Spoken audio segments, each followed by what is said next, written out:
Des navires à l'arrêt dans le détroit d'Ormuz sur ces images diffusées à la télévision iranienne. Le régime entend démontrer qu'il tient toujours les rênes de ce point d'entrée et de sortie du golfe Persique, où aucun passage n'a été enregistré ce dimanche. J'ai dit que, naturellement, s'il ne levait pas le blocus, la circulation dans le détroit serait forcément limitée. Des restrictions vont s'imposer. Le président du Parlement iranien, membre de l'équipe des négociateurs qui ont échangé avec les Américains, affirme aussi que les deux parties sont encore loin d'un accord, tout en soulignant que des progrès ont été réalisés. Un double discours que l'on retrouve également dans le camp d'en face. Les discussions avancent très bien, tout se passe à merveille. Ils ont pris un peu des grands airs, comme ils le font depuis 47 ans, et personne ne leur avait jamais tenu tête. Nous, on leur a tenu tête.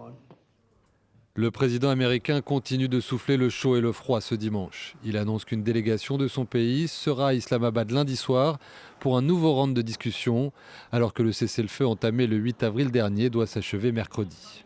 Dans le même temps, Donald Trump menace Téhéran de nouvelles frappes en cas d'échec de ces discussions et accuse le régime iranien d'avoir violé le cessez-le-feu. Au moins 3 bateaux ont essuyé des tirs samedi et ont dû rebrousser chemin après que les gardiens de la Révolution ont affirmé que tout navire s'approchant d'Ormuz serait pris pour cible malgré des annonces de réouverture la veille. Ils accusent à leur tour le maintien du blocage américain de constituer une violation du cessez-le-feu.